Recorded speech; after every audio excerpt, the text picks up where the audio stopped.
Story life, based on true emotions. The wind howled across the frozen valley, carrying with it the sting of 1,000 tiny ice crystals.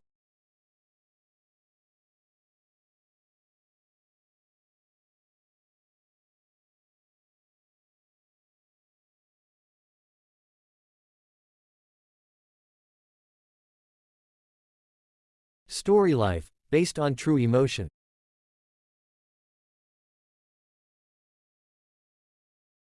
Story life, based on true emotions. The wind howled across the frozen valley, carrying with it the sting of 1,000 tiny ice crystals. The world here was painted in shades of blue and gray, broken only by the faint glow of a small wooden cabin that stood against the endless expanse of snow. In front of it, 2 reindeer pawed gently at the frost-covered ground, their breaths rising in clouds of mist. They were more than just animals, they were the lifeline of a man who stood silently in the distance, cloaked in a rough fur that barely shielded him from the bitter cold. His name had long been forgotten by others, but in his heart he carried stories, memories, and wounds that no storm could erase. He was a wanderer, a survivor of a life that had once been filled with warmth, laughter, and family. But time, war, and hunger had stripped him of all that, leaving only his will to endure. The cabin was his sanctuary. Its walls were rough-hewn logs, sealed with mud that cracked under the cold, and its roof sagged beneath the weight of snow. Yet to him, it was a palace, for within it burned a single fire, a fragile flame that meant the difference between life and death. Each time he opened the door and saw that glow, he was reminded that he still existed, that he still belonged to the living. Days in the wilderness stretched endlessly, one blending into the next. The man rose with the pale light of dawn, his body aching from the chill, and set out with his wooden staff across the frozen land. The snow crunched under his boots, and his breath clouded the air like smoke from an invisible fire. He hunted not for sport, but for survival. The reindeer were his companions, not his prey.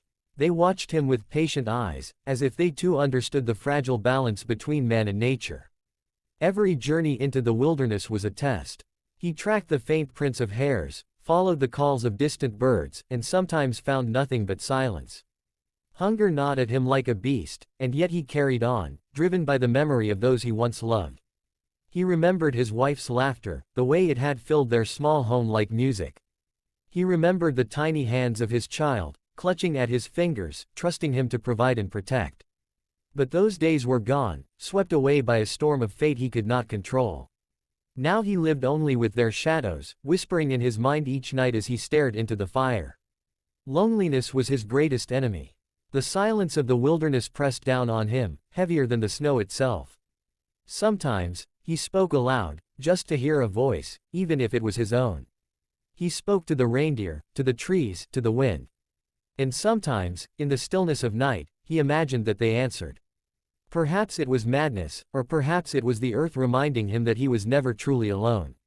One evening, as the sun dipped below the horizon and painted the sky in hues of crimson and gold, he stood outside his cabin and looked toward the distant mountains. Lights flickered faintly at their base, tiny, fragile flames, much like his own. A village, perhaps, or travelers braving the cold. His heart tightened at the sight. He had not seen another human soul in years, and the thought of voices, laughter, and company struck him with both hope and fear. To approach them would mean leaving behind the fragile safety he had built. But to remain meant surrendering to endless solitude. That night, as the fire crackled weakly in his cabin, he dreamed of warmth, not just the warmth of fire, but of people. He dreamed of sitting at a table, sharing bread and stories, hearing the sound of children playing outside. And when he awoke, the dream lingered like an ache in his chest. The days grew colder. Winter deepened, and with it came new trials. The river that once gave him fish froze solid, its surface a mirror of glass. The hares disappeared into burrows, and even the reindeer grew thin. His body weakened, his hands shook, and his steps grew slower.